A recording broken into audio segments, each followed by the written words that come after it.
प्यारे बच्चों, good morning. क्या हाल चाल है, कैसे हो आप लोग? उम्मीद करते हैं कि आप लोग एकदम अच्छे से होंगे और बहुत ही अच्छे तरीके से मन लगा करके आप लोग पढ़ाई कर रहे होंगे। तो प्यारे बच्चों, आज हम लोग पढ़ते पढ़ते पहुंच गए हैं खनिज संसाधन में। यानी आज हम लोग खनिज संसाधन चैप्टर पढ़ने वाले हैं। और यह चैप्टर छोटा चैप्टर है, कोई बहुत बड़ा चैप्टर नहीं है। उम्मीद है कि आज के इसी क्लास में यह चैप्टर समाप्त भी हो जाएगा। अगर आप लोग 1-1.25 घंटे अच्छे तरीके से कंसंट्रेट हो जाएं तो ये चैप्टर आराम से समाप्त हो जाएगा। ठीक है ना? तो चलिए सब बच्चे तैयार हो जाइए, आज की इस क्लास को शुरू करते हैं और खनिजों के बारे में पढ़ना शुरू करते हैं। खनिजों के बारे में हम लोग पढ़ना शुरू करते हैं। ठीक है ना? आज खत्म हो जाएगा ये खनिज संसाधन चैप्टर ना, आज खत्म हो जाएगा। ठीक है, तो चलिए सब बच्चे तैयार हो जाइए जल्दी जल्दी से। सब लोग तैयार हो जाओ भाई।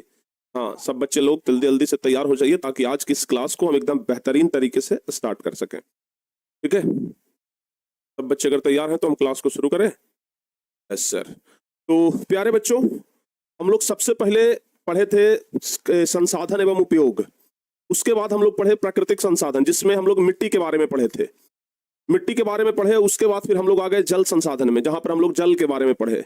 जल के बाद हम लोग आ गए वन्य एवं वन्य प्राणी संसाधन में, वहां पर वन के बारे में पढ़े और वन्य प्राणी के बारे में पढ़े। अब हम लोग आ गए हैं कहां पे पता है? खनिज पे, यानी कि खनिज संसाधन पे। अब हम लोग कहां पे आ गए हैं? खनिज संसाधन पे आ गए हैं। यानी कि अब हम खनिज संसाधन से संबंधित चीजों को पढ़ने वाले हैं। ठीक है ना? अब हम खनिज संसाधन से संबंधित चीजों को पढ़ने वाले हैं। अच्छा, कुछ बच्चे का कमेंट आता था कि गुरुजी हम डाउट भेजते हैं लेकिन डाउट सॉल्व नहीं होता है।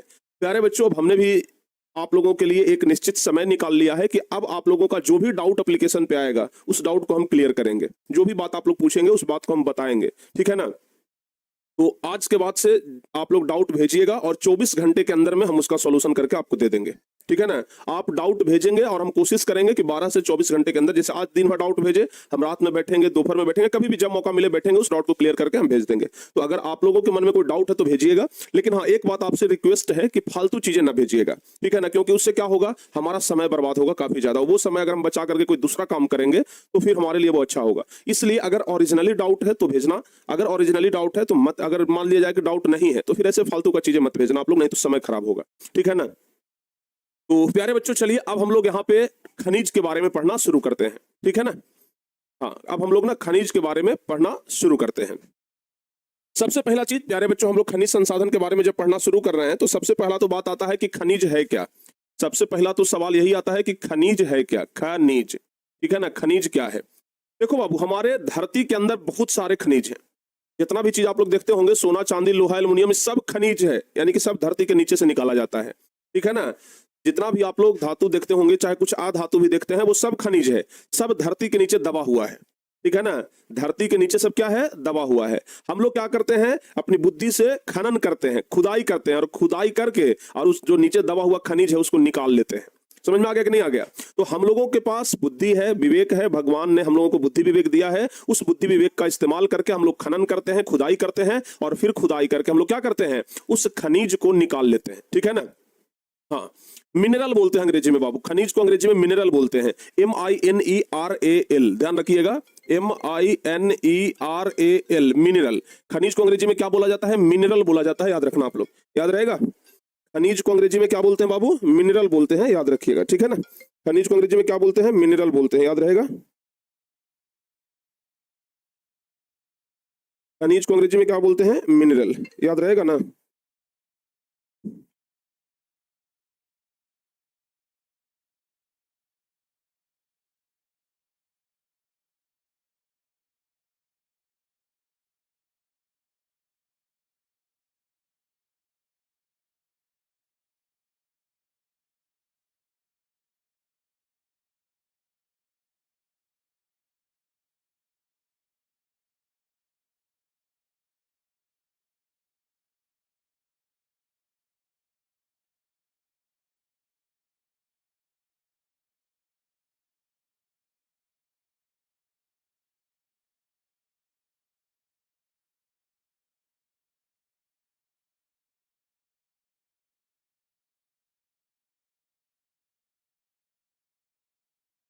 हाँ, तो समझ में आ गया ना खनिज? प्यारे बच्चे, आप लोगों को समझ में आ गया खनिज क्या चीज है? तो खनिज मतलब कि जो चीज पृथ्वी के नीचे से खुदाई करके निकाला जाता है। खनिज कहने का मतलब कि जो पृथ्वी के नीचे से खुदाई करके निकाला जाता है उसको खनिज कहते हैं, ठीक है ना। खनिज को अंग्रेजी में क्या कहते हैं? मिनरल, ठीक है ना। तो खनिज, अच्छा आप लोग हमें ये बताओ कि खनिज जो है वो प्राकृतिक चीज है कि मानव निर्मित चीज है? बताओ बाबू जल्दी से। खनिज जो है वो प्राकृतिक है कि मानव निर्मित है? सब लोग जानते हैं, अरे धरती के नीचे कोई आदमी थोड़ी ना जाकर के उसको छुपा दिया है, वो तो प्राकृतिक चीज है। धरती के नीचे तो कोई आदमी नहीं छुपा दिया बाबू, वो क्या है? प्राकृतिक चीज है। तो खनिज जो है वो प्राकृतिक पदार्थ है। तो अगर हमें खनिज का परिभाषा लिखना हो तो कुछ इस तरीके से लिखेंगे कि वे प्राकृतिक पदार्थ, लिखेंगे कि वे प्राकृतिक पदार्थ, वे प्राकृतिक पदार्थ जो, वे प्राकृतिक पदार्थ, चूंकि ये प्राकृतिक चीज है तो लिखेंगे वे प्राकृतिक पदार्थ जो भूगर्भ से, भूगर्भ मतलब धरती के नीचे से, भूगर्भ से खनन प्रक्रिया के ये खनन प्रक्रिया, ये भूगर्भ से खनन क्रिया के माध्यम से, क्या के माध्यम से निकाला जाता है। यानी कि वे प्राकृतिक पदार्थ जो भूगर्भ से खनन क्रिया द्वारा निकाला जाता है, खनन क्रिया के माध्यम से निकाला जाता है, ठीक है ना, निकाला जाता है, उसे खनिज कहते हैं। खनिज कहते, तो क्या कहते हैं? खनिज कहते हैं। वे प्राकृतिक पदार्थ जो भूगर्भ से खनन क्रिया के माध्यम से निकाला जाता है उसे क्या कहते हैं? खनिज कहते हैं। बताओ बाबू, क्लियर हो गया? वे प्राकृतिक पदार्थ जो भूगर्भ से खनिज, ये खनन क्रिया के माध्यम से निकाला जाता है उसे क्या कहते हैं? खनिज कहते हैं। आपको पता है कि अभी तक इस पूरे दुनिया में कितना खनिज का लगभग पहचान हो चुका है? अंदाज से आप लोग बताइए तो लगभग कितना खनिज होगा? बताओ तो बाबू जल्दी से, आप लोग अंदाज से बताओ कि लगभग पूरे दुनिया में कितना खनिज होगा? पूरे दुनिया में लगभग कितना खनिज होगा? आप लोग जल्दी से बताइए। तो एक अंदाज ही बताइए ना, अगर एक्यूरेट नहीं पता है तो एक अंदाज बताइए, अगर एक्यूरेट नहीं पता है तो अप्रॉक्स बताइए लगभग कितना होगा। प्राकृतिक, हाँ सिर्फ प्राकृतिक प्राकृतिक लिख रहे हो भाई, क्या बात है? कमेंट बॉक्स कहीं पीछे तो नहीं चल रहा है?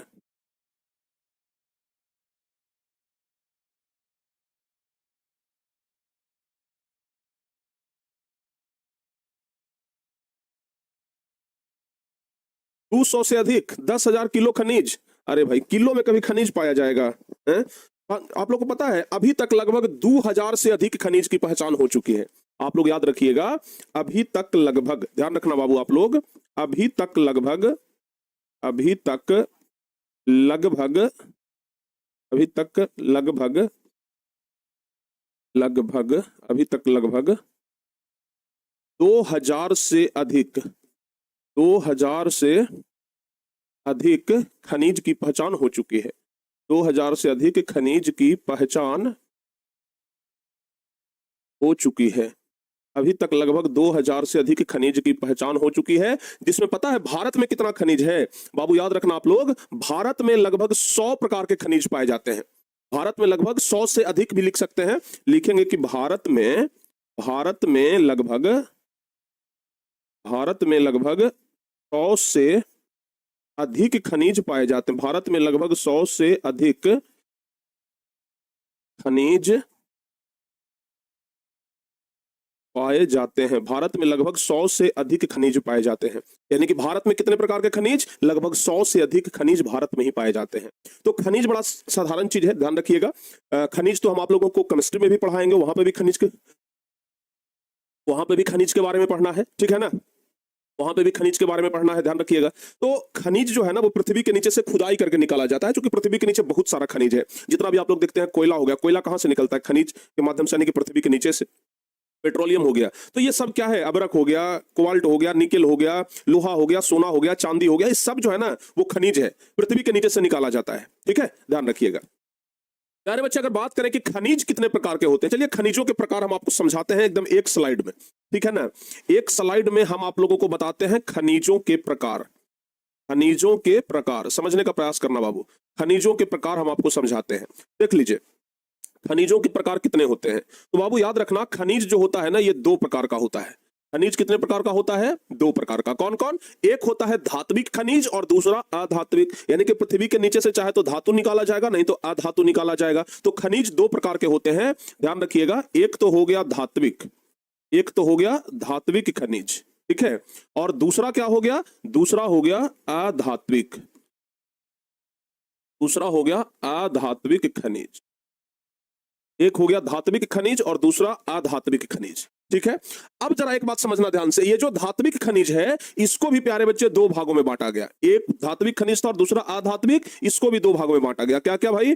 तो एक हो गया लौह युक्त खनिज, एक हो गया लौह युक्त खनिज, ठीक है ना, लौह युक्त खनिज। और दूसरा क्या हो गया? अलौह युक्त खनिज, अलौह युक्त, अलौह युक्त खनिज। कंप्लीटली क्लियर हुआ?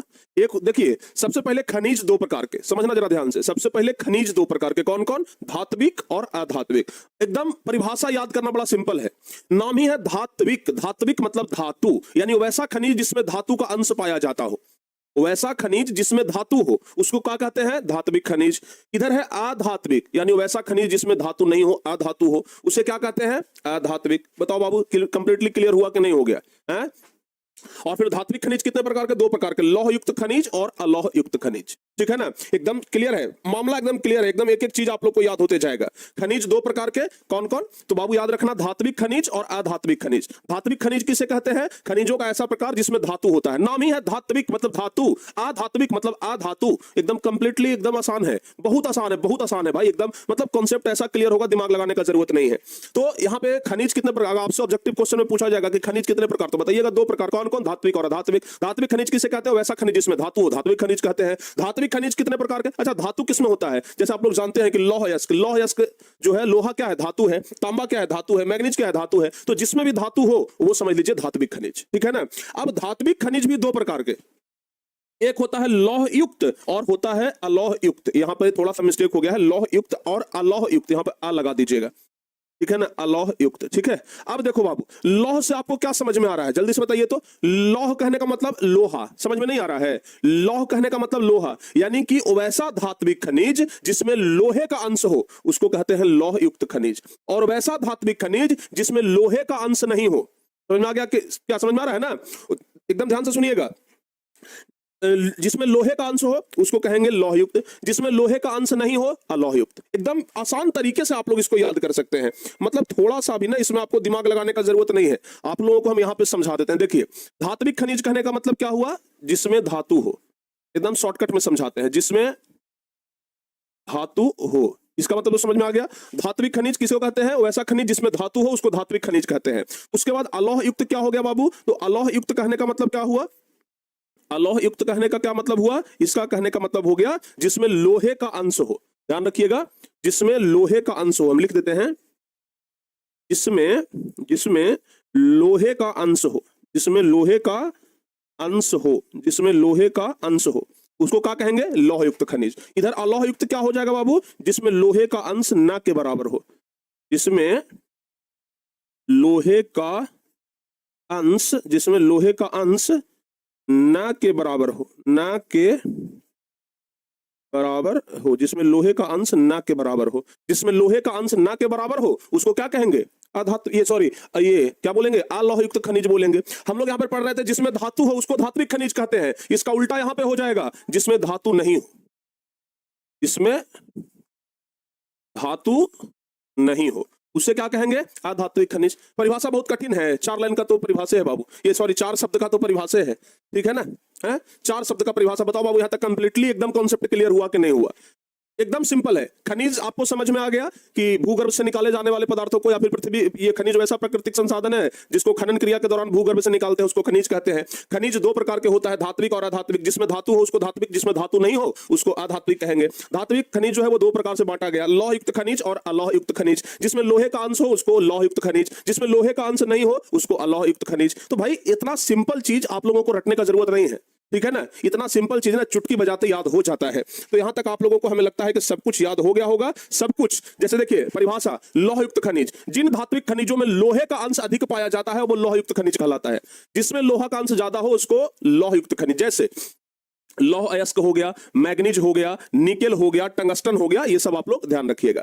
अलौह युक्त क्या है? तो जिन धात्विक खनिजों में लोहे का अंश ना के बराबर हो या फिर नहीं पाया जाता है उसे क्या कहते हैं? अलौह युक्त खनिज कहते हैं, ठीक है ना। जैसे सोना, चांदी, सीसा, टीन, तांबा। सोना चांदी में लोहा रहता है बाबू, सोना चांदी में लोहा रहता है, बताओ तो जल्दी से हाँ या ना?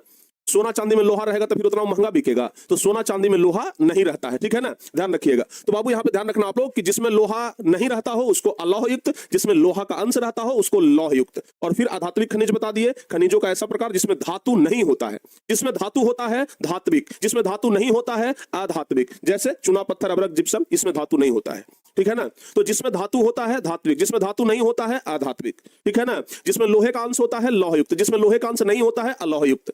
कितना आसानी से आप लोगों को याद हो गया, कोई भारी है बताइए ना जल्दी से। चलिए, अब आपके मन में एक सवाल आ रहा होगा कि गुरुजी धात्विक खनिज को तो आपने दो भागों में बांट दिया, चलिए बहुत बढ़िया है, अधात्विक खनिज को कितने भागों में बांटेंगे? प्यारे बच्चों याद रखना, अधात्विक खनिज को भी हम लोग दो भागों में बांटेंगे। ये जो अधात्विक खनिज देख रहे हैं ना, इसको भी हम लोग दो भागों में बांटेंगे। कौन कौन? एक होता है कार्बनिक, एक होता है कार्बनिक खनिज। क्या होता है? कार्बनिक खनिज। और दूसरा क्या होता है? अकार्बनिक, अकार्बनिक, अकार्बनिक खनिज। एक होता है कार्बनिक खनिज और दूसरा अकार्बनिक खनिज। समझ में आ रहा है कि नहीं आ रहा है? समझ में आ रहा है कि नहीं आ रहा है? चलिए, अब आपको बताते हैं कि कार्बनिक क्या है और अकार्बनिक क्या है। समझ लेना बाबू एकदम ध्यान से। कार्बनिक, अकार्बनिक, जिसमें जीवाश्म पाया जाता है उसको कार्बनिक। सुनिएगा जरा ध्यान से, जिस खनिज में जीवाश्म पाया जाता है, ठीक है ना, जिस खनिज में, जिस खनिज में, जिस खनिज में जीवाश्म पाया जाता है, जीवाश्म पाया जाता है उसे क्या कहते हैं? कार्बनिक। और जिस खनिज में, और जिस खनिज में, जिस खनिज में जीवाश्म नहीं पाया जाता है, जीवाश्म नहीं पाया जाता है, नहीं पाया जाता है। अच्छा, जीवाश्म कहने का क्या मतलब होता है? अब आपके मन में एक चीज आ रहा होगा कि गुरुजी आप बोल रहे हैं कि जिस खनिज में जीवाश्म पाया जाता है उसको कार्बनिक और जिसमें जीवाश्म नहीं पाया जाता उसको अकार्बनिक। पहले ही तो बताइए कि जीवाश्म क्या है। प्यारे बच्चों, जीवाश्म कहने का मतलब होता है जीवों का अंश। जीवाश्म कहने का क्या मतलब हुआ? जीवों का अंश, यानी कि जो प्राणी पृथ्वी में दब गए, जो पादप पृथ्वी में दब गए। समझिएगा, आप लोगों को हम क्या समझा रहे हैं? जीवाश्म कहने का मतलब कार्बन। हाँ बिल्कुल, देखिए ना अभी आप लोग ध्यान दीजिए ना, जीवाश्म, जीवाश्म क्या है? जीवाश्म कहने का क्या मतलब होता है बाबू? जीवाश्म कहने का मतलब होता है जीवों का अंश, जीवों का अंश। अब जीवों का अंश कहने का क्या मतलब हुआ? जीवों का अंश कहने का मतलब हुआ कि जो पादप या प्राणी पृथ्वी में दब गए, ठीक है ना, जो पादप या प्राणी, इस तरीके से लिख देते हैं, जो पादप, पादप मतलब होता है पौधा, ठीक है ना, जो पादप या प्राणी, जो पादप या प्राणी पृथ्वी में दब गए, जो पादप या प्राणी पृथ्वी में दब गए, जो पादप या प्राणी पृथ्वी में दब गए, ठीक है ना, वह धीरे धीरे, वह धीरे धीरे जीवाश्म में बदल जाते हैं, धीरे धीरे जीवाश्म में बदल जाते हैं, बदल जाते हैं। अब आप लोग समझो, कोयला का निर्माण कैसे हुआ है पता है? बहुत हजार साल पहले, कई हजार साल पहले पृथ्वी पर भूकंप आया था, पृथ्वी के सभी पेड़ पौधे दब करके पृथ्वी के नीचे चल गए और पृथ्वी के ताप एवं दाब से वो धीरे धीरे धीरे धीरे क्या बन गया? कोयला बन गया। यानी कि पौधा नीचे दब गया पृथ्वी में और वो धीरे धीरे धीरे धीरे क्या हो गया? जीवाश्म बन गया। पेट्रोलियम कैसे बनता है? कोई भी समुद्री जीव जंतु मरता है, नीचे तलहट्टी में बैठ जाता है, समुद्र के तलहट्टी में बैठता है, वो धीरे धीरे धीरे धीरे धीरे क्या बन जाता है? पेट्रोलियम, वही जीवाश्म हो गया। यानी कि पृथ्वी के नीचे जो दब गया और दब करके वो धीरे धीरे धीरे धीरे धीरे धीरे जीवाश्म में बदल जाता है, उसी को कहते हैं, ध्यान रखना बाबू, उसी को हम लोग क्या कहते हैं? जीवाश्म ईंधन कहते हैं, ठीक है ना, उसी को जीवाश्म कहते हैं, यानी जीवों का अंश। जीवाश्म कहने का क्या मतलब हुआ? जीवों का अंश, याद रहेगा। जीवाश्म कहने का क्या मतलब हुआ? जीवों का अंश, ठीक है ना, ठीक है ना बाबू, ध्यान रखिएगा। तो यहां पे हम आप लोगों को क्या समझा रहे हैं कि कार्बनिक खनिज क्या है? जिसमें कार्बन पाया जाता हो, जैसे कोयला हो गया, पेट्रोलियम हो गया, ये जीवाश्म पाया जाता है, ठीक है ना। तो जिस खनिज में जीवाश्म, लिखेंगे कि जिस अधात्विक खनिज में जीवाश्म पाया जाता हो उसको कार्बनिक खनिज, और जिस अधात्विक खनिज में जीवाश्म नहीं पाया जाता हो उसको अकार्बनिक खनिज कहेंगे। कॉन्सेप्ट क्लियर है तो बताओ बाबू एक बार जल्दी से। कॉन्सेप्ट क्लियर है तो एक बार बताइए जल्दी से कि गुरुजी कॉन्सेप्ट क्लियर है। अगर कॉन्सेप्ट क्लियर है तो एक बार बताइए कि गुरुजी हाँ एकदम कॉन्सेप्ट क्लियर है, पूरा पूरा कॉन्सेप्ट क्लियर है। जल्दी से बताओ, जल्दी से बताओ बाबू, अगर कॉन्सेप्ट क्लियर है तो बताइए। अगर सभी बच्चों का कॉन्सेप्ट क्लियर है तो बता दीजिए। प्यारे बच्चे, यहाँ पे हम लोग सेम उसी तरीके से लिख लिए हैं कि अधात्विक खनिज को दो भागों में बांटा गया है। कौन कौन भाई? तो कार्बनिक खनिज और अकार्बनिक खनिज, ठीक है ना।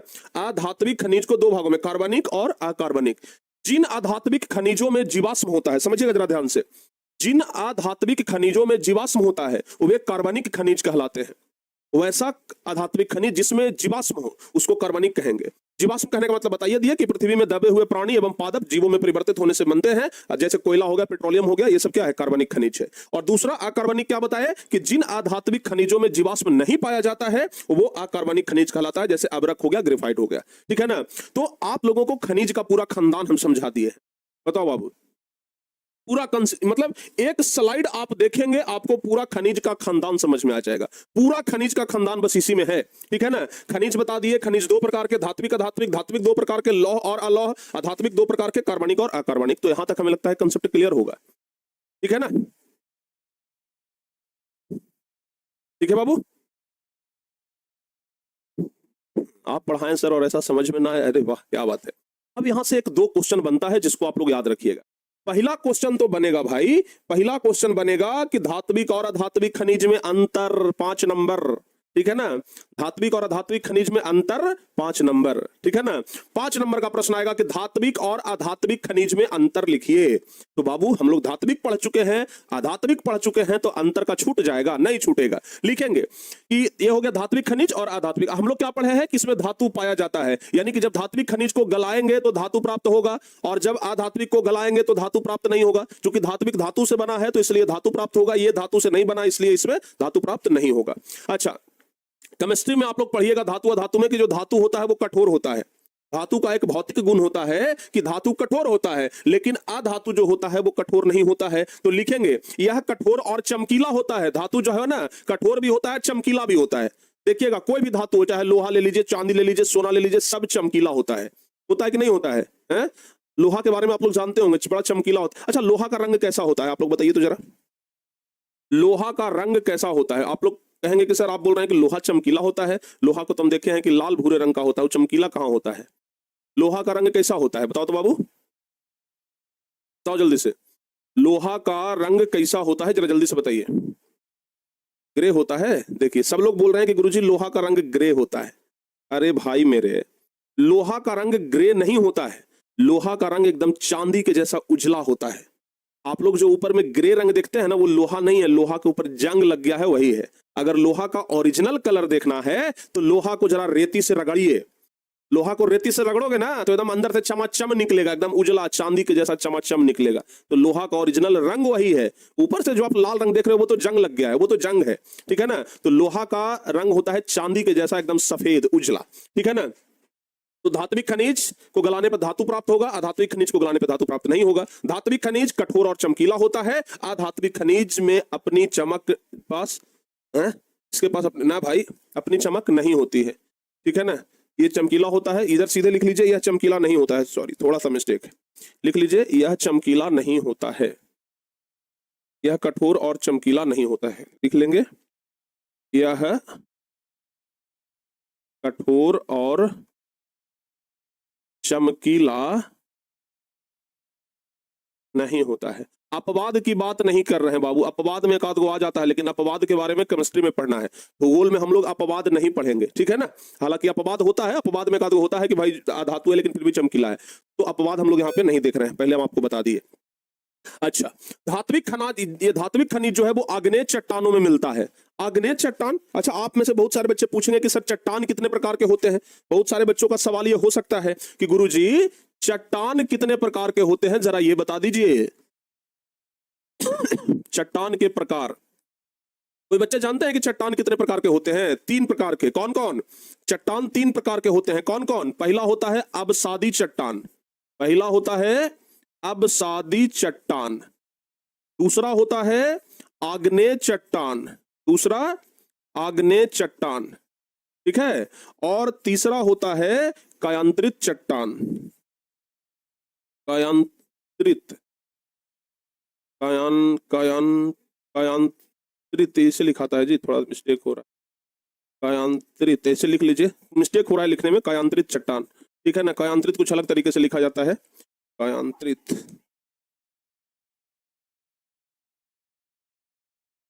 कायांतरित चट्टान ऐसे लिख लेते हैं, ठीक है ना। तो चट्टान के प्रकार अवसादी, आग्नेय और कायांतरित। तो यहाँ पे कह रहा है बाबू कि धात्विक खनिज किसमें पाया जाता है, तो धात्विक खनिज आग्नेय चट्टानों में पाया जाता है, और अधात्विक खनिज जो होता है वो परतदार चट्टान, जिसमें परत दर परत इस प्रकार से चट्टान होता है ना, उसको कहते हैं परतदार चट्टान, ठीक है ना, ध्यान रखिएगा। अब उसके बाद चूंकि धात्विक खनिज है तो इसको पीट करके तार बनाया जा सकता है, और यह पीटने पे टूटता नहीं है, धातु को पीटने पर नहीं तोड़ सकते। देखते हैं लोहा पर कितना हथौड़ी मारियो, टूटेगा, पत्थर बन जाएगा, पत्थर बन जाएगा लेकिन टूटेगा नहीं। तो इसलिए धात्विक खनिज पीटने पर टूटता नहीं है, इसको पीट करके चौड़ा पत्थर या तार बनाया जा सकता है, ठीक है ना। लेकिन अधात्विक खनिज इसे पीट करके तार नहीं बनाया जाता है, क्योंकि यह भंगुर होता है, पीटने पर चूर चूर हो जाएगा, ठीक है ना, ध्यान रखिएगा। समझ में आ गया बाबू? हाँ तक समझ में आ गया ना? बताओ बाबू, एकदम आसान चीज है। धात्विक खनिज, इसको गलाने पर धातु प्राप्त होगा। ऐसे भी लिख सकते हैं कि जो धात्विक खनिज में धातु के अंश होते हैं उसमें धातु के अंश नहीं होते हैं, इसको गलाने पर धातु प्राप्त होगा, इसको गलाने पर धातु प्राप्त नहीं होगा। इसका उदाहरण लोहा हो जाएगा, इस तरीके से करके इसका दो उदाहरण दे दीजिए, लोहा हो जाएगा, चांदी, निकल, कॉल्ट, कुछ भी दे दीजिए, इधर दे दीजिए चूना पत्थर, ये सब, ठीक है। तो ये सब प्यारे बच्चे आप लोग चाहें तो अपने मन से भी आप लोग लिख सकते हैं अंतर, ठीक है ना, अपने मन से भी अंतर लिख सकते हैं, एकदम आसान है, ठीक है ना, क्लियर। रूपांतरित चट्टान वही होता है बाबू, ठीक है ना, ध्यान रखिएगा। कायांतरित को रूपांतरित भी लिख सकते हैं, रूपांतरित चट्टान, ठीक है ना। ये जो आप लोगों को हम बताए ना, एक कायांतरित, इसको रूपांतरित भी लिख सकते हैं, रूपांतरित, इस तरीके से भी लिख सकते हैं। क्लियर हो गया बाबू? तो ये तो हो गया धात्विक और अधात्विक खनिज में अंतर। सेम एक क्वेश्चन और आएगा, वो आएगा लौह और अलौह युक्त, ये लौह और अलौह खनिज में अंतर, ठीक है ना। लौह और अलौह खनिज में अंतर आपको पूछने के लिए आ जाएगा कि लौह खनिज क्या है और अलौह खनिज क्या है, ठीक है ना। लौह और अलौह में अंतर आ जाएगा बाबू। याद रखना आप लोग कि लौह खनिज क्या है। अभी आपको बताए हैं कि जिस खनिज में लोहे का अंश हो उसको लौह खनिज कहते हैं, और जिस खनिज में लोहे का अंश नहीं हो उसको अलौह खनिज कहते हैं। ये सॉरी, ध्यान रखिएगा, उसको अलौह कहते हैं। तो लिखेंगे लौह खनिज में लोहे का अंश पाया जाता है, और इसमें लोहे का अंश एकदम कम या तो नहीं के बराबर पाया जाता है। इसमें लोहे का अंश पाया जाएगा, उसमें लोहे का अंश नहीं पाया जाएगा। इधर इसका उपयोग लोहा और इस्पात बनाने में किया जाता है, अलोह का उपयोग लोहा और इस्पात बनाने में नहीं किया जाता है, क्योंकि इसमें लोहा का अंश है तो लोहा बन जाएगा, लेकिन इसमें लोहा का अंश नहीं है तो इसमें लोहा नहीं बनेगा। तो इससे लोहा बनता है और इसमें लोहा नहीं बनता है। विनीता बोल रही है कि सर मैं आपसे बहुत ज्यादा गुस्सा हूं। क्या बात का गुस्सा है बताओ, है? इस बात का गुस्सा है? चलिए आगे बढ़ते हैं। देखिए लोहा, ये है लौह खनिज, मतलब लोहा का अंश है, तो यह सलेटी होता है, धूसर होता है, मटमैला आदि रंग का होता है, ठीक है ना। लौह खनिज जो है वो सलेटी, धूसर और मटमैला रंग का होता है, ठीक है। जबकि अलोह जो है वो अनेक रंग के हो सकते हैं, बहुत सारे रंग के हो सकते हैं जिसका कोई अता पता नहीं है। और लौह खनिज रवेदार चट्टानों में पाया जाता है, और अलोह सभी प्रकार के चट्टानों में पाए जा सकते हैं। तो इसलिए प्यारे बच्चों आप लोगों को यहाँ पर दो महत्वपूर्ण क्वेश्चन ये याद करना है, धात्विक खनिज और अधात्विक खनिज में अंतर, लौह और अलोह खनिज में अंतर। यहां तक कंप्लीट हो गया कि नहीं हो गया, बताओ जल्दी से बताइए। स्कूल 9:30 बजे हो गया है, हमको भी पता है, हम भी देखे हैं कि स्कूल जो है वो आपका 9:30 बजे से हो गया है, ठीक है ना। हाँ, अब दोपहर वाला जो क्लास है, मैथ वाला क्लास, उसको सुबह में शिफ्ट कर देंगे हम। दोपहर वाला मैथ वाला क्लास ना अब सुबह में शिफ्ट हो जाएगा, ठीक है। हाँ क्लियर बाबू? चलिए समझ में आ गया ना, यहां तक सब बच्चों को क्लियर है। अब जरा समझिएगा, अब हम लोग चलते हैं खनिजों के वितरण, कि भाई लोहा सबसे ज्यादा कहां कहां पाया जाता है, तांबा सबसे ज्यादा कहां है, अभ्रक सबसे ज्यादा कहां है, यानी खनिज सबसे ज्यादा कहां कहां है, भारत के किस किस राज्यों में है, ये सब ना हम लोग अब देखते हुए आगे बढ़ेंगे, ठीक है। भारत के किस किस राज्यों में कहां कहां सबसे ज्यादा खनिज है, ये सब ना अब हम देखते हुए आगे बढ़ेंगे, इसको जरा आप लोग ध्यान से सुनना। तो सबसे पहले बात करते हैं लोहा का। देखो लोहा जो है ना उसको उद्योगों की जननी कहा जाता है, खनिजों की जननी कहा जाता है। लोहा जो है वो उसको उद्योगों की जननी भी कहते हैं और खनिजों का जननी भी कह सकते हैं, क्योंकि लोहा के बिना किसी का काम नहीं चलने वाला है। आप हर एक मशीन को देखिए लोहा का बनेगा, है? लोहा के अलावा किसी का काम नहीं चलने वाला है, तो इसलिए लोहा को ना उद्योगों की जननी कहते हैं, या फिर खनिजों की जननी भी कहते हैं, ठीक है। तो अब हम लोग देखते हैं लोहा का वितरण, खनिजों का वितरण, कि भारत के किस राज्य में कितना खनिज है, ये सब ना हम लोग आगे देखते हुए अब आगे बढ़ेंगे। कुछ इंपॉर्टेंट चीजें होगा जिसको हम हाईलाइट करेंगे या फिर अंडरलाइन करेंगे, उसको आप लोग ध्यान से सुनते हुए जाइएगा, ठीक है बाबू। भारत में लौह अयस्क के वितरण पर प्रकाश डालें। अगर परीक्षा में यह क्वेश्चन आ गया तो आपको 5 नंबर दिलवा करके जाएगा। कितना अंक बाबू? 5 अंक दिलवा करके जाएगा। 5 नंबर का क्वेश्चन पूछता है। और चाहे तो आपके परीक्षा में लोहा के बारे में पूछ दे या तो अब्रक के बारे में पूछ दे, इस तरीके से करके पूछता है। ठीक है ना, लोहा के बारे में सबसे ज्यादा पूछता है, तो इसलिए याद रखिएगा आप लोग। ठीक है, भारत में लोहा जो है ना वो लगभग सभी राज्यों में पाया जाता है। भारत में जितने भी सारे राज्य हैं लगभग लोहा सब जगह पाया जाता है, परंतु सबसे ज्यादा 96% भंडार जो है वो कर्नाटक में है। सबसे ज्यादा कर्नाटक, यानी कि पूरे भारत में सबसे ज्यादा लोहा कहां मिलेगा? कर्नाटक में आपको देखने के लिए ज्यादा मिलेगा। अगर कोई पूछे कि लोहा के मामले में पहला राज्य कौन सा है, तो क्या बताइएगा? कर्नाटक। लोहा के मामले में पहला राज्य कौन सा है, तो बताना है कर्नाटक। ठीक है ना, ध्यान रखिएगा। उसके बाद छत्तीसगढ़, उड़ीसा, गोवा, झारखंड राज्यों में सीमित है, ये सब जगह पर लोहा है। बाकी भंडार तमिलनाडु में भी है, आंध्र प्रदेश में है, महाराष्ट्र में भी है और अन्य राज्यों में भी है। ठीक है ना। भारत में 1950-51 में अगर सर्वे हुआ तो 42 लाख टन लोहे का उत्पादन हुआ। 42 लाख टन लोहा का उत्पादन हुआ 1950-51 में, जो कि 2004-5 में बढ़कर के 1427.1 लाख टन हो गया। अतः लोहा के उत्पादन में भारी विकास हुआ है। सोचिए 1950-51 में सिर्फ 42 लाख टन लोहा का उत्पादन हुआ था, यानी धरती के नीचे से लोहा निकाला गया था 42 लाख टन। लेकिन प्यारे बच्चों समझ लो कि 2004-5 में 1427 लाख टन लोहा निकाला गया। अब समझ सकते हैं, समझ में आ गया ना। अच्छा, आप लोगों के मन में एक सवाल और आ रहा होगा कि क्या गुरुजी लोहा जो है वो डायरेक्ट लोहा निकाल लेते हैं? नहीं, धरती के नीचे से डायरेक्ट लोहा नहीं निकालते हैं, लोहा का अयस्क निकालते हैं। समझिएगा, धरती के नीचे से ना हम लोग डायरेक्ट लोहा नहीं निकालते हैं, लोहा का अयस्क निकालते हैं प्यारे बच्चे। ठीक है, लोहा का अयस्क, धरती के नीचे से ना लोहा नहीं बल्कि लोहा का अयस्क निकालते हैं। ठीक है ना। अब लोहा का अयस्क क्या क्या है भाई? लोहा का अयस्क कौन कौन सा है? तो सबसे पहला और सबसे बढ़िया लोहा का अयस्क होता है हेमेटाइट। क्या होता है? हेमेटाइट। हेमेटाइट को ही हम लोग हेमाटाइट भी बोलते हैं। तो हेमाटाइट के ये हेमेटाइट के जगह पे अगर आप लोग लिखते हैं हेमाटाइट तो ये भी बढ़िया है।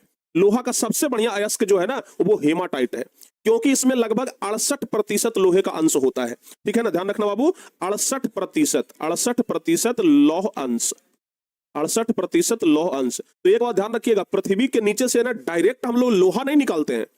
पृथ्वी के नीचे से डायरेक्ट हम लोग लोहा नहीं निकालते हैं, बल्कि लोहे का अयस्क निकालते हैं और उस अयस्क में से फिर लोहा निकालते हैं। ठीक है ना, ध्यान रखिएगा। तो पहला हो गया प्यारे बच्चों हेमाटाइट, जिसमें कि 68% लौह का अंश होता है। और चूंकि इसमें 68% लौह अंश है, इसलिए इसको लाल अयस्क भी बोलते हैं। क्या बोलते हैं? लाल अयस्क भी बोलते हैं। ठीक है ना, चूंकि सबसे ज्यादा इसमें लोहे का अंश है तो इसलिए इसको लाल अयस्क बोलते हैं। दूसरा प्यारे बच्चे होता है मैग्नेटाइट। दूसरा क्या होता है? मैग्नेटाइट।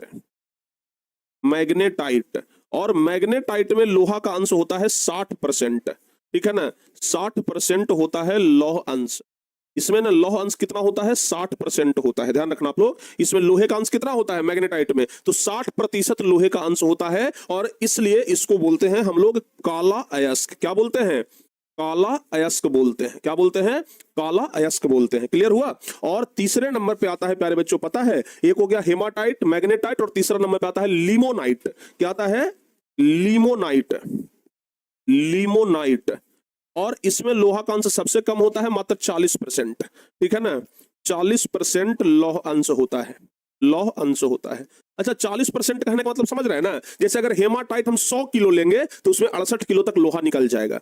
अगर मैग्नेटाइट यानी कि जो लोहा का अयस्क है, अगर हम 100 किलो लेंगे तो उसमें 60 किलो तक लोहा निकलेगा। और लिमोनाइट अगर 100 किलो लेंगे तो उसमें 40 किलो तक लोहा निकलेगा। और लिमोनाइट में मात्र 40% लोहा अंश होता है, इसलिए इसको बोलते हैं पीला अयस्क। क्या बोलते हैं? पीला अयस्क बोलते हैं। क्या बोलते हैं? पीला अयस्क बोलते हैं। समझ में आ गया ना बाबू, इसको क्या बोलते हैं? पीला अयस्क बोलते हैं। समझ में आ गया। तो अब आप लोग ना एक बात ध्यान रखिएगा, आपको हम क्या बताएं, सबसे ज्यादा लोहा कहां में? कर्नाटक में। तो बाबू अब हम लोग चलिए थोड़ा वितरण समझ लेते हैं। ठीक है ना, कि सबसे ज्यादा लोहा इस कहां मिलता है। तो सबसे पहला नंबर पे है कर्नाटक। सुन लो बाबू जरा ध्यान से, पहला नंबर पे है कर्नाटक, दूसरा नंबर पे है छत्तीसगढ़, तीसरा नंबर पे है उड़ीसा, चौथा नंबर पे है गोवा, पांचवा नंबर पे है झारखंड, छठा नंबर पे है महाराष्ट्र, सातवां नंबर पे है आंध्र प्रदेश। इस तरीके से आप लोग लोहा के बारे में याद रखिएगा। ठीक है ना। सबसे पहला नंबर क्या बताए? कर्नाटक। ठीक है। अयस्क क्या है सर? देखो बाबू, अयस्क कहने का मतलब होता है ना कि जो खनिज कम खर्चे में निकल जाए उसको अयस्क कहते हैं। जैसे पृथ्वी के नीचे से खनिज को निकालने में बहुत पैसा खर्च होता है, लेकिन कुछ खनिज ऐसा है जो कम खर्चे में निकल जाता है, तो जो बहुत कम खर्चे में निकल जाए उसी को अयस्क कहते हैं। ठीक है ना, है खनिज ही, लेकिन वो क्या है, उसको एक अलग कैटेगरी बना दिया गया है, अयस्क, ठीक है ना। अयस्क जैसे ही कोई बोल रहा है मतलब समझिए कि खनिज ही है, लेकिन उसको पृथ्वी के नीचे से बहुत कम खर्चे में निकाला गया है, ठीक है ना, ध्यान रखिएगा। तो सबसे पहला आप लोग बताओ, सभी लड़के कमेंट करेंगे कि सबसे ज्यादा लोहा कहां में है, कर्नाटक में। सबसे ज्यादा लोहा कहां में है, तो याद रखिएगा सबसे ज्यादा लोहा जो है वो कर्नाटक में आपको देखने के लिए मिलेगा, ठीक है ना। कर्नाटक भारत का लगभग 1/4 यानी कि लगभग 25% से अधिक प्यारे बच्चों लोहा का उत्पादन कर लेता है, अकेले 1/4 लोहा उत्पादन करता है। और यहाँ बेल्लारी, हॉस्पेट और सुदूर क्षेत्रों में लौह अयस्क की खाने हैं। देखिए कहां कहां लौह अयस्क की खाने हैं, जैसे हम बोले ना कि बेल्लारी में, हॉस्पेट में, सुदूर में, ये सब अगर याद न भी रहे तो काम चलेगा, लेकिन कम से कम ये याद रखिएगा कि कर्नाटक कितना प्रतिशत लोहे का उत्पादन कर रहा है। तो हम बोल रहे हैं 1/4 कहने का मतलब होता है 25%, ठीक है ना, ध्यान रखिएगा, ठीक है। मतलब पूरे भारत में ना सबसे ज्यादा कर्नाटक में ही है बाबू, पूरे भारत में सबसे ज्यादा कर्नाटक में ही लोहा है। उसके बाद दूसरा आता है छत्तीसगढ़। छत्तीसगढ़ में 20% लोहे का उत्पादन होता है, छत्तीसगढ़ में 20%। और छत्तीसगढ़ में प्यारे बच्चों ध्यान रखिएगा बहुत जगह है ऐसा जहां लोहा का उत्पादन होता है, जैसे दांतेवाड़ा जिला का बेलाडिला हो गया, दुर्गा जिले के डल्ली हो गया, राजहारा हो गया, ठीक है ना, रायगढ़ हो गया, बिलासपुर हो गया, सरगुजा हो गया। इन सब जगहों पर ना लोहा जो है वो अधिक निकाला जाता है, ठीक है, इन सब जगहों पर लोहा का खान अधिक है। तो पहला नंबर पे कर्नाटक लोहा के मामले में, और दूसरा नंबर पर छत्तीसगढ़, दूसरा नंबर पर छत्तीसगढ़, और तीसरा नंबर पर उड़ीसा। ध्यान रखिएगा उड़ीसा में 19% लोहा। उड़ीसा में कितना, 19%। उड़ीसा में कितना बाबू, 19% लोहा, ध्यान रखिएगा। और उड़ीसा में कहां कहां निकाला जाता है, तो गुरु महिसानी, परीक्षा में पूछा जाता है कि गुरु महिसानी किस राज्य में है, तो बताना होगा उड़ीसा में। गुरु महिसानी किस राज्य में है, उड़ीसा में, ठीक है ना। बादाम पहाड़ किस राज्य में है, तो बताइएगा मयूरगंज, जो कि उड़ीसा में ही पड़ता है। परीक्षा में एक बार क्वेश्चन आ गया था कि बादाम पहाड़ किस राज्य में है, तो बताइएगा उड़ीसा में, ठीक है ना, सॉरी हाँ उड़ीसा में। उसके बाद गोवा हो गया, तो गोवा देश का चौथा बड़ा लोहा उत्पादक राज्य है। यहाँ 16% देश का लोहा यहीं से उत्पादन होता है, 16% लोहा का उत्पादन यहाँ से हो जाता है, ठीक है ना। तो गोवा हो गया, और गोवा में कहां कहां, तो सहकालियम, संयुग्म हो गया, क्यूपेम, सतारी, ये सब जगह का नाम है जहां से कि आप लोहा निकलते हुए देखेंगे, जहां की लोहा का बड़ा बड़ा खान है। तो पहला नंबर पर लोहा के मामले में अगर कोई सीधे पूछे तो पहला नंबर पे कर्नाटक बताइए। लोहा के मामले में कोई सीधे पूछे तो पहला नंबर पे कर्नाटक, दूसरा नंबर पे छत्तीसगढ़, तीसरा नंबर पे उड़ीसा, चौथा नंबर पे गोवा, ठीक है ना। पांचवा नंबर पे झारखंड। झारखंड में कितना, 15%। झारखंड में कितना, 15%। छठा नंबर पे कौन है, महाराष्ट्र। महाराष्ट्र में बाबू ये सब छठा नंबर पे है। महाराष्ट्र में चंद्रपुर, रत्नागिरी और भंडारा जिले में ये सब लोहा निकाला जाता है। बाकी फिर आंध्र प्रदेश हो गया। आंध्र प्रदेश के भी बहुत सारे जिले हैं जहां पे लोहा निकलता है, जैसे हो गया करीमनगर, वारंगल, कुरनूल, कड़प्पा, ये सब जगह पे लोहा निकाला जाता है। तो आप ना सबसे ऊपर का 3, 4, 5 राज्य याद रखिए, सबसे ऊपर का। जैसे लोहा के मामले में हम बात किए ना, लौह अयस्क, लौह अयस्क, लौह अयस्क के बारे में अगर बात किया जाए तो बताओ तो बाबू सबसे पहला नंबर पे कौन है, सबसे पहला नंबर पे है कर्नाटक। सबसे पहला नंबर पे कर्नाटक, कितना प्रतिशत, 25% लोहा का उत्पादन ये अकेले कर लेता है। दूसरा नंबर पर क्या बताए, दूसरा नंबर पर छत्तीसगढ़, छत्तीसगढ़, और छत्तीसगढ़ में कितना बताए, 20%। पहला नंबर पे कर्नाटक, आपसे ऑब्जेक्टिव क्वेश्चन में पूछा जाएगा कि लोहा सबसे ज्यादा कहां पाया जाता है, तो बताइएगा कर्नाटक। दूसरा नंबर पे छत्तीसगढ़ हो गया, और तीसरा नंबर पे उड़ीसा लिखिएगा। उड़ीसा में कितना, 19%, ठीक है ना।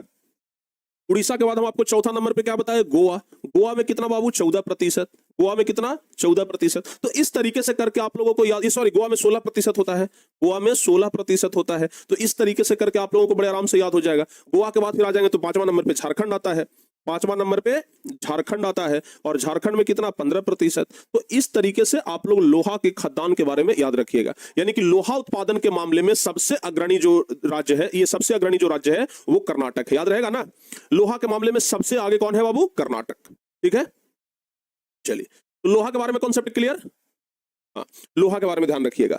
अब अगला नंबर आता है मैग्नीज का। लोहा तो देख लिए, लोहा तो हम लोग देख लिए। लोहा के बाद दूसरा नंबर किसका आता है, लोहा के बाद दूसरा नंबर आता है मैग्नीज का। मैग्नीज का उपयोगिता बताइए, मैग्नीज का वितरण बताइए। तो बाबू ध्यान रखिएगा कि मैग्नीज के उत्पादन में भारत का स्थान विश्व में रूस और दक्षिण अफ्रीका के बाद तीसरा नंबर पे है। अगर आपसे पूछा जाए कि मैग्नीज के मामले में पहला देश कौन सा है, मैग्नीज उत्पादन के मामले में सबसे प्रथम देश, मतलब जहां सबसे ज्यादा मैग्नीज का उत्पादन होता है, तो पहला नंबर पे रूस आता है, दूसरा नंबर पे दक्षिण अफ्रीका आता है, और तीसरा नंबर पे प्यारे बच्चों अपना भारत आता है। यानी कि मैग्नीज के उत्पादन में अपना भारत तीसरे नंबर पे है, ठीक है ना। मैग्नीज के उत्पादन में अपना भारत के नंबर पे, तीसरा नंबर पे अपना भारत है, ध्यान रखिएगा। यह मुख्य रूप से जंगरोधी इस्पात बनाने और लोहा एवं मैग्नीज के मिश्र धातु बनाने के उपयोग में आता है। यानी कि वैसा इस्पात बनाना हो जिसमें जंग न लगे, यानी कि जंगरोधी इस्पात, तो वहां पे मैग्नीज का उपयोग किया जाता है। इसका उपयोग शुष्क बैटरियों के निर्माण में, फोटोग्राफी में, चमड़ा और माचिस उद्योग में भी होता है। साथ ही इसका उपयोग पेंट और कीटनाशक दवाओं बनाने में किया जाता है।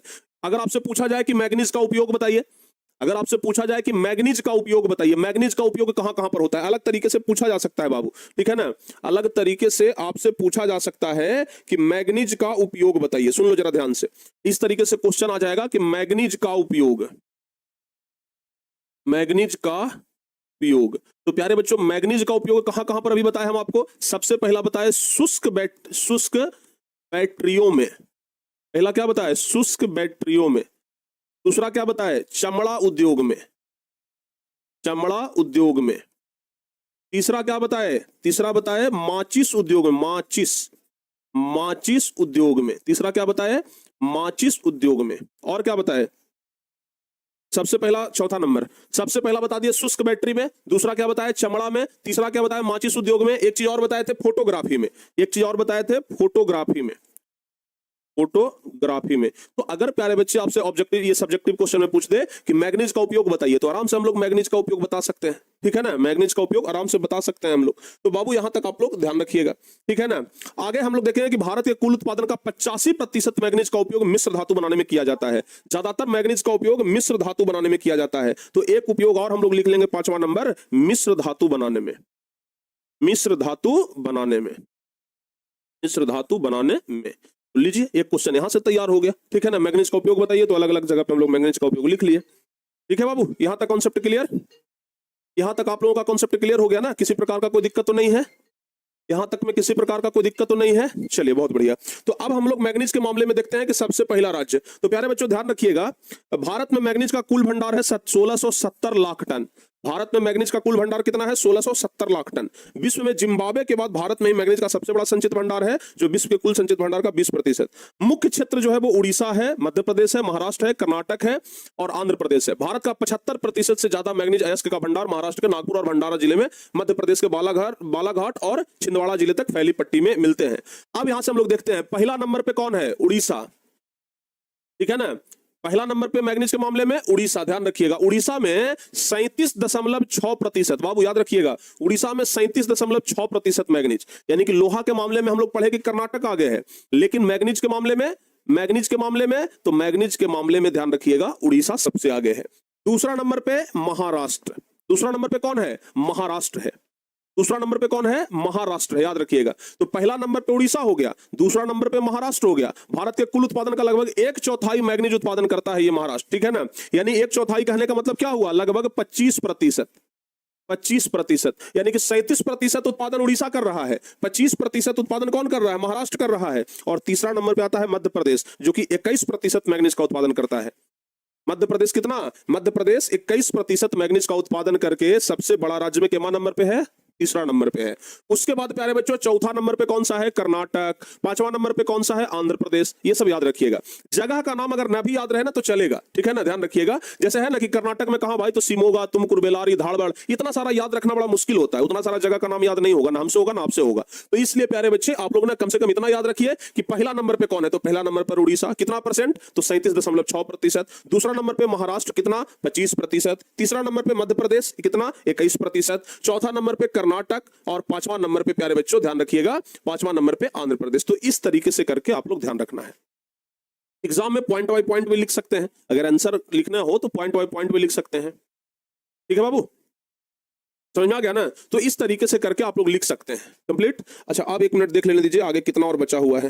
अरे भाई आगे तो भी बहुत सारा बचा हुआ है, इसका मतलब यहां तक समझ में तो आ गया होगा। चलिए इसको यहीं तक हम रहने देते हैं, ठीक है ना।